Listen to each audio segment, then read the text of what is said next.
Good morning friends, welcome to the prelims booster session. आज का पहला टॉपिक है हाई गवर्नमेंट डेब्ट। ये टॉपिक इकोनॉमी के लिए इंपॉर्टेंट है। तो गवर्नमेंट का जो सेकंड टर्म ख़त्म हो रहा है और जो ओवरऑल पब्लिक डेट है वो 80% से ज़्यादा हो चुका है इंडिया के जीडीपी के, अगर हम कंपैरिजन करें तो गवर्नमेंट या पब्लिक डेट क्या होता है? आउटस्टैंडिंग डोमेस्टिक या फॉरेन फॉरेन लोन्स जो गवर्नमेंट के पास के ऊपर होते हैं, उसको हम डेट कहते हैं। और इसको हम जीडीपी के साथ जो है मेजर करके डेट टू जीडीपी रेशियो निकालते हैं। हमारा जो एफआरबीएम का 2003 का एक्ट है, उसमें कहा गया था कि जनरल गवर्नमेंट जो डेट है, सेंटर और स्टेट दोनों का मिला के, वो 60% से ऊपर नहीं होना चाहिए 2024 और 25 के पीरियड तक। सेंट्रल गवर्नमेंट का डेट जो है वो 40% से ऊपर नहीं होना चाहिए। तो ये डबल कैसे हो गया, इसको हम देखते हैं।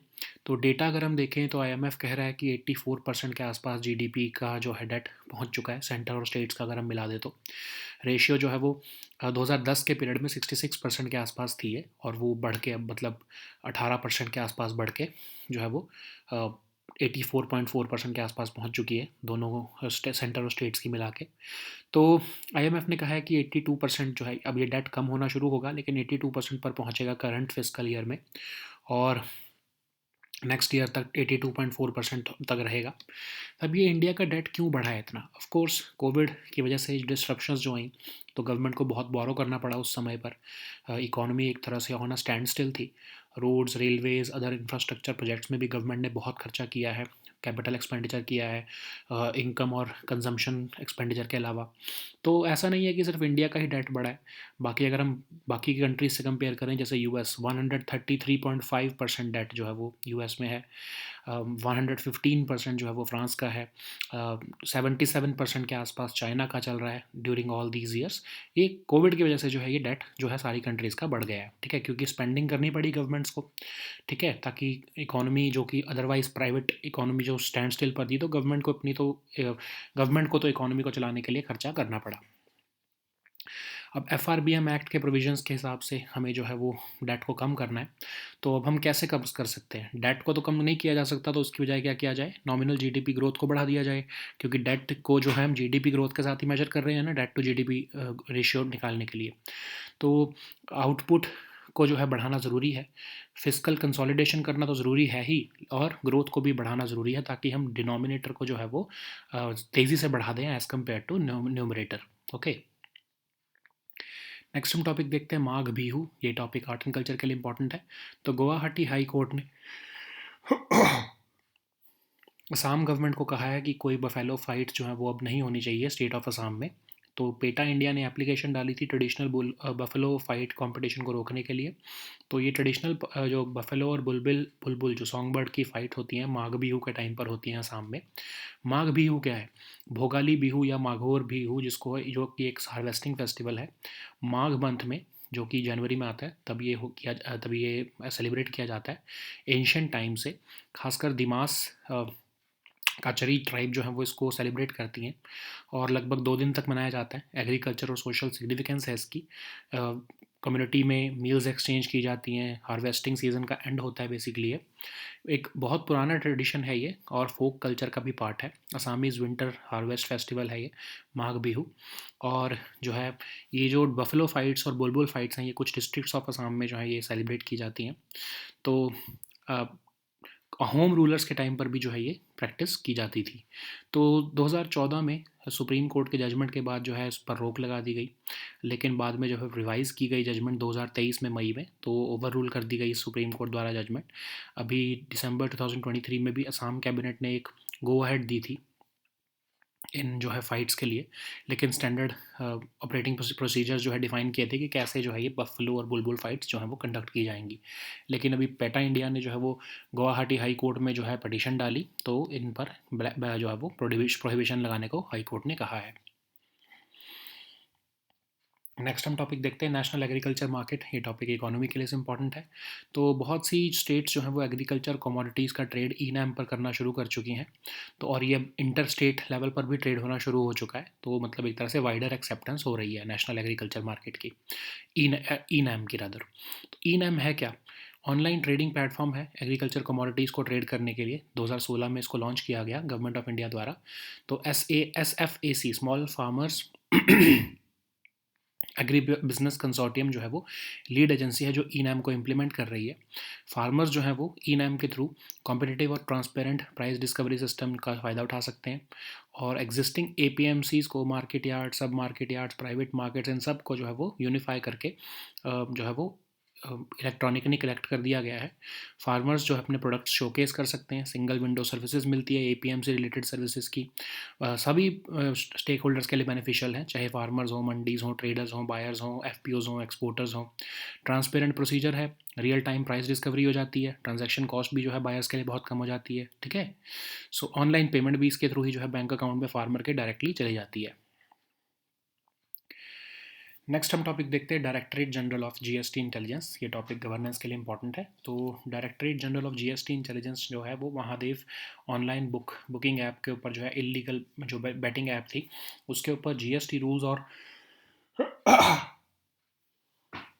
नॉन पेमेंट ऑफ टैक्सेस के ऊपर भी जो है वो इन्वेस्टिगेशन कर रहा है। तो directorate general of GST intelligence जो है एपेक्स इंटेलिजेंस ऑर्गेनाइजेशन है, सीबीआईटी के अंदर आता है ये, मिनिस्ट्री ऑफ फाइनेंस के अंडर।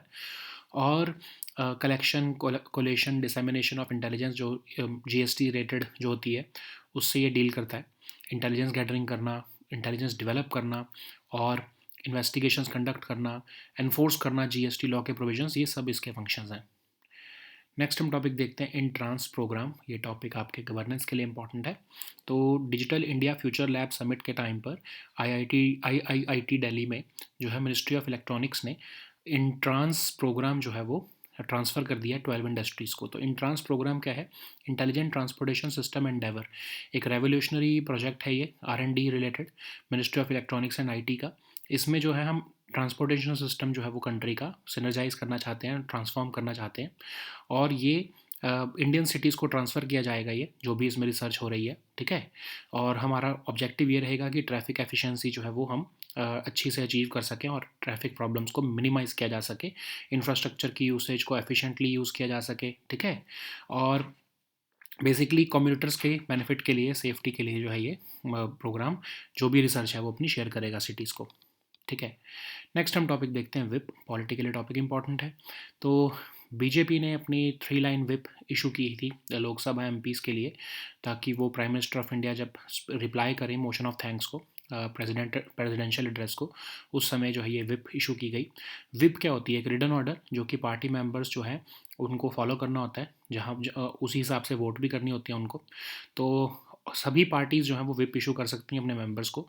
पार्टीज़ जो है वो एक सीनियर मेंबर को अपॉइंट करती हैं जिसको चीफ विप कहते हैं, वो ये जो है पूरा प्रोसीजर देखते हैं। तो 3 तरह की विप होती हैं, 1 लाइन विप, 2 लाइन और 3 लाइन। 1 लाइन विप में क्या होता है? एक बार अंडरलाइन किया होता है उस विप को, और उसमें कहा होता है मैं जो है पार्टी मेंबर्स को वोट करना है। अगर वो पार्टी मेंबर पार्टी के हिसाब से वोट नहीं करना चाहता तो वो एब्सटेन कर सकता है वोट करने को। 2 लाइन विप जो है वो 2 लाइन विप में होता है कि प्रेजेंट रहना है वोट के टाइम पर।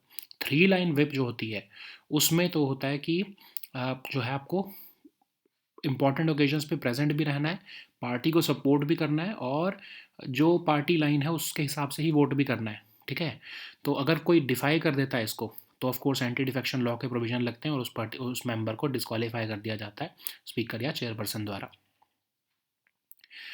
नेक्स्ट हम टॉपिक देखते हैं ग्रेप्स 3 एक्सपेरिमेंट। ये टॉपिक साइंस एंड टेक के लिए इंपॉर्टेंट है।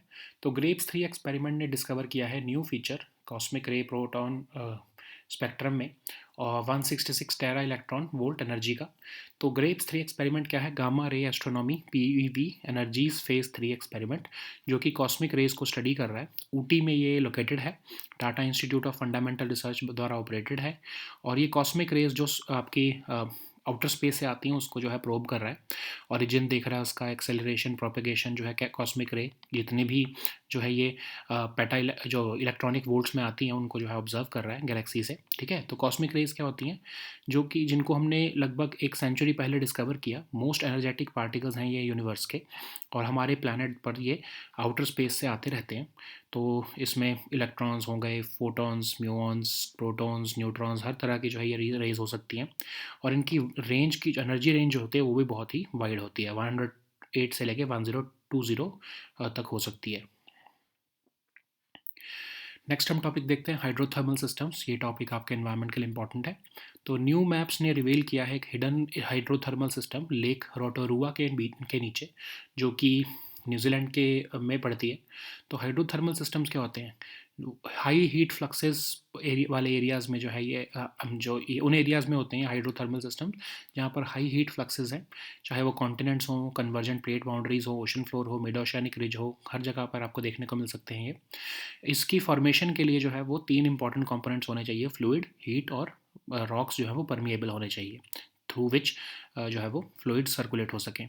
तो ये सिस्टम जो है वो मिड ओशनिक रिजेस में खासकर पाए जाते हैं, जहाँ पर टेक्टोनिक प्लेट्स डाइवर्ज हो रही होती हैं और न्यू सी फ्लोर क्रिएट हो रहा होता है।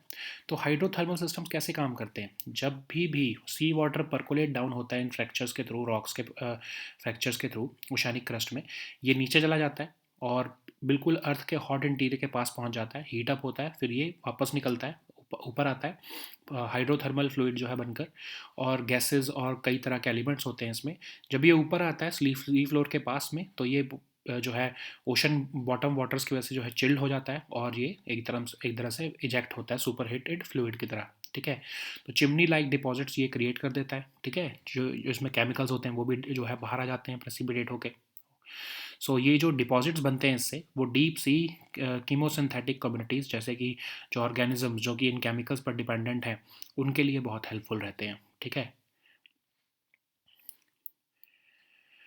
नेक्स्ट हम टॉपिक देखते हैं मेकॉन्ग रिवर। ये टॉपिक आपके एनवायरनमेंट के लिए ही इंपॉर्टेंट है। तो एक multi billion dollar dam project जो कि मेकॉन्ग रिवर में लाओस में बन रहा है, उससे कहा जा रहा है कि ऐसा हो सकता है कि लुआंग प्रबांग सिटी जो कि UNESCO world heritage site status है, वो अपना ये स्टेटस खो देगी, क्योंकि ये बहुत ही एक्सपेंसिव प्रोजेक्ट है, बहुत ही फैला हुआ प्रोजेक्ट है, तो ये उसको थ्रेटन कर देगा।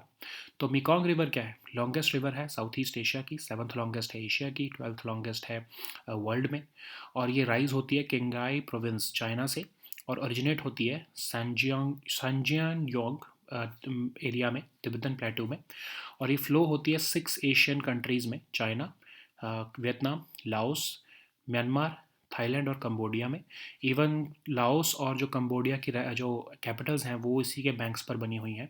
ये रिवर जो है जाकर साउथ चाइना सी में के जो है वो में जाकर ड्रेन होती है होची मिन सिटी के पास में। ठीक है, तो इसकी कुछ लेफ्ट बैंक ट्रिब्यूटरीज हैं, राइट बैंक ट्रिब्यूटरीज हैं, वो यहाँ पर मेंशन की गई हैं, आप उसको पढ़ सकते हो।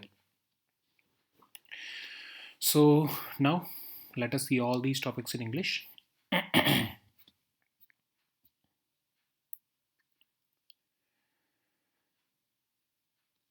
So the first topic is high government debt. This topic is important for your economy section. So current government is soon going to end its second term, but the overall public debt has been in excess of 80% of India's GDP at current market prices. So what is government debt or public debt? So government debt is basically the outstanding domestic and foreign loans which has been raised by the central government and state governments both, and on which the interest has to be paid and principal amounts will have to be repaid uh, uh, at a future date. So how is it measured? It is measured on the basis of GDP. So whatever is the debt and whatever is the GDP, that is the numerator, GDP is the denominator, and based upon that we arrive at a ratio. So at this moment the ratio is 80% plus. Okay, so as per the FRBM Act of 2003, the mandate was that the general government debt, which involves both the central government debt and states government combined debt, should be brought down to 60% by the year, 60% of GDP by the year 2024 and 2025, and central government's own total outstanding liabilities should not be more than 40% within that time schedule. But of course, the data is telling a different story. As per IMF, the general government debt, that is the domestic and external liabilities of both the center and states, have touched 84.4% of GDP. And in 2003 and 2004 period, the ratio fell to a low of 66% in 2010 and 2011 period, but it started rising after that. And the worst phase was when the COVID happened. So because of COVID, the debt to GDP ratio soared, and it reached a very high level of 88.5% in 2020-2021 period. But then it started easing down, and now it has reached about 81% recently. So IMF has projected that it will be 80%, 82% this year, and it will marginally increase to 82.4% next year. And why is it? Why is this debt has risen? So COVID-induced disruptions forced governments to borrow more, because at that time the private, of course, the public health responsibilities were very high, and safety net expenditure requirements were also very high, and the revenues were drying up because the private sector was virtually on a was virtually fractured. Okay, it was not working at all. So government revenues were not there, so government had no tax support at that time, tax support, and government had to spend even much more than any in any normal year. So it was forced to take more and more debt, and it is not just that Indian government was taking the debt.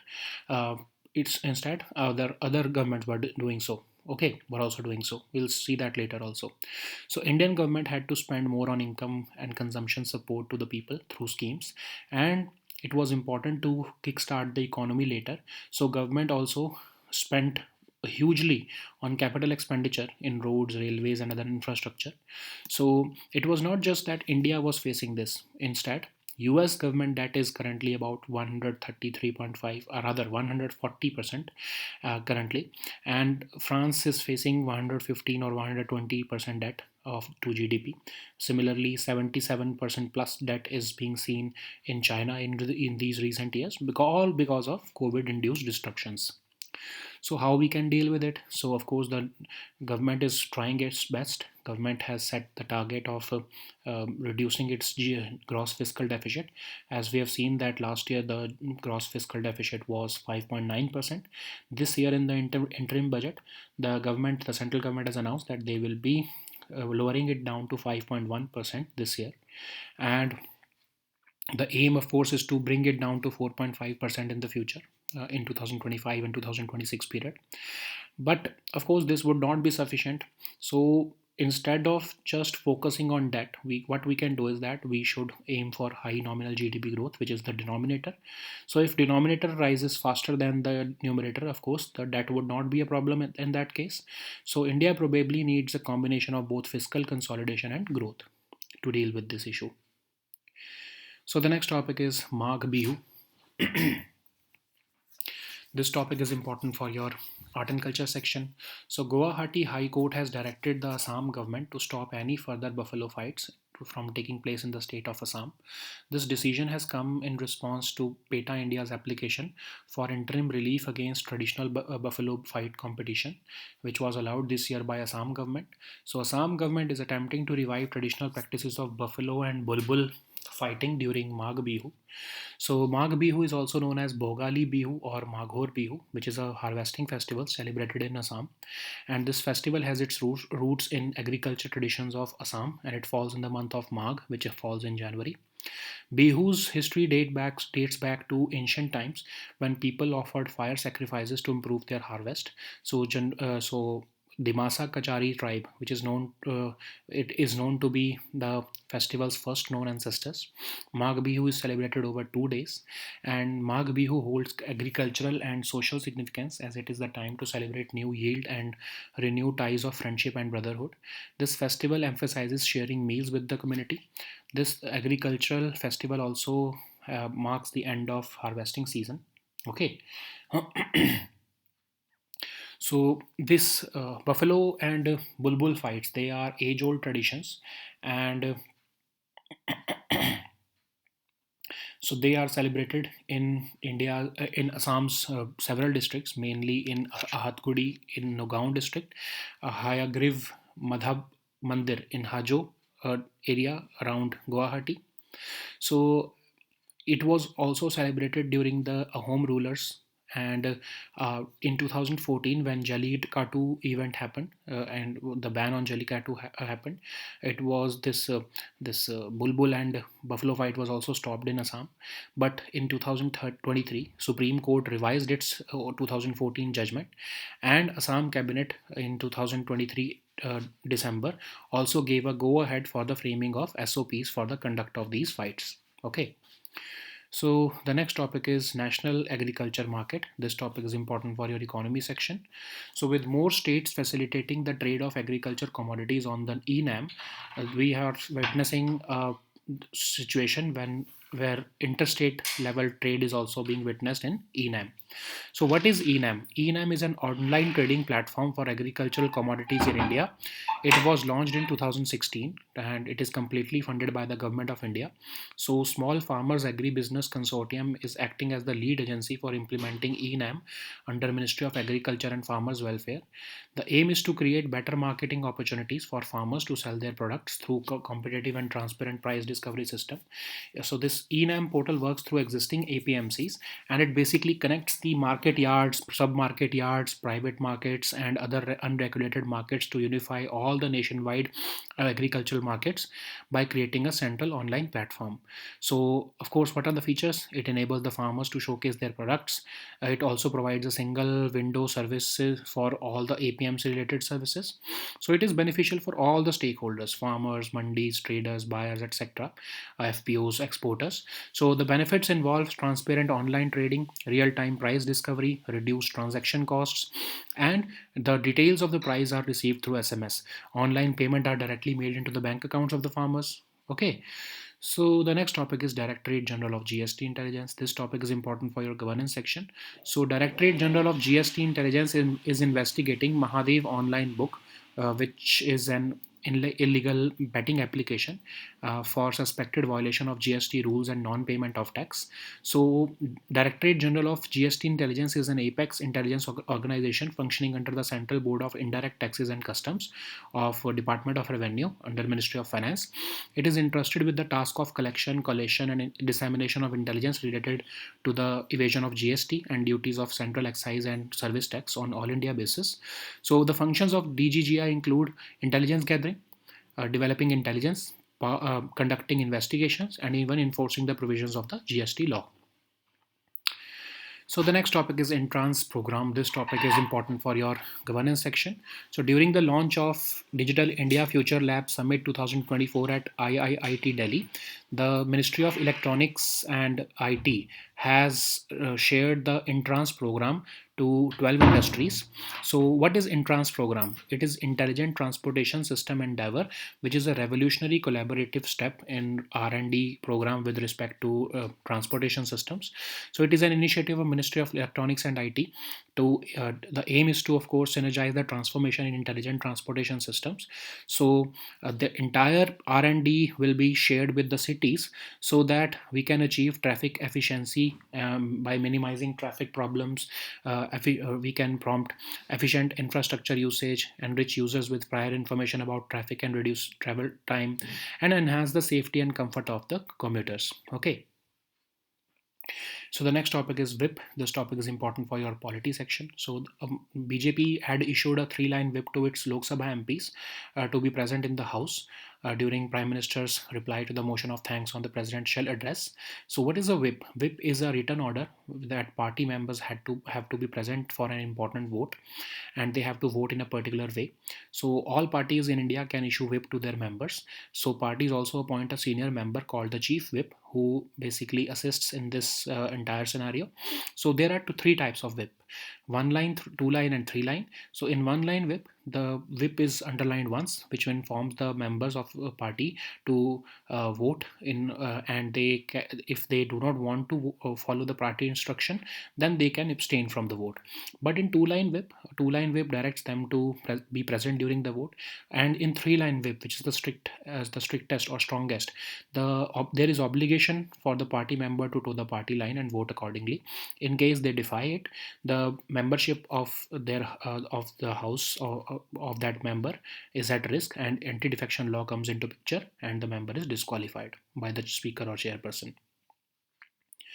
So the next topic is grapes 3 experiment. This topic is important for your science and tech section. So grapes 3 experiment has discovered a new feature in the cosmic ray proton spectrum at 166 tera electron volt energy. So gamma ray astronomy phase 3 is designed to study of cosmic rays, and it is located in Uti. It is operated by Tata Institute of Fundamental Research.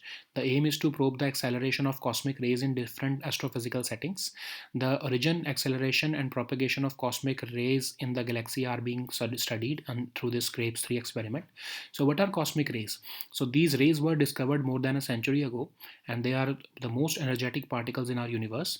They constantly bombard our planet from outer space. They involve photons, muons, protons, neutrons, etc. They have a remarkable wide energy range also. So the next topic is hydrothermal systems. This topic is important for your environment section. So new maps have revealed a hidden hydrothermal system beneath Lake Rotorua, which is in near New Zealand. So hydrothermal systems occur in areas with high heat fluxes, both on continents, near convergent plate boundaries, and on the ocean floor also near the mid-oceanic ridges. So the formation of hydrothermal systems require fluids, heat, and permeability through rocks so that fluids can circulate. So these systems are often found near mid-oceanic ridges, and hydrothermal systems occur when seawater percolates down through fractures in the oceanic crust. So they heat up as it nears the Earth's hot interior. The interaction of seawater and crust produces hydrothermal fluid, which is a chemically modified slurry of gases and dissolved elements, including metals. This super heated fluid is then ejected back up to the seafloor, and then it is promptly chilled by near freezing ocean bottom waters. The chemical dissolved in the fluid precipitates at the vent, forming chimney like deposits. Okay, so these deposits also support certain communities like organisms which rely on these chemicals rather than photosynthesis for their metabolism. So the next topic is Mekong River. This topic is important for your environment section. So a multi-billion-dollar dam project which is underway across the Mekong River in Laos has prompted concerns that it could result in Luang Prabang city losing its UNESCO World Heritage Site status. So Mekong is the longest river in Southeast Asia, and it is the 12th longest in the world. It rises in Qinghai province of China, and it originates from Tibetan Plateau. So this river drains through six Asian countries: China, Vietnam, Laos, Myanmar, Thailand, and Cambodia. So the capital of both Laos and Cambodia stand on the banks of this river. So this river drains into the South China Sea near south of Ho Chi Minh City of Vietnam. Okay, so the left bank tributaries and right bank tributaries are mentioned here. Okay, so these were our topics for today. We'll meet next time with new topics. Until then, goodbye and take care.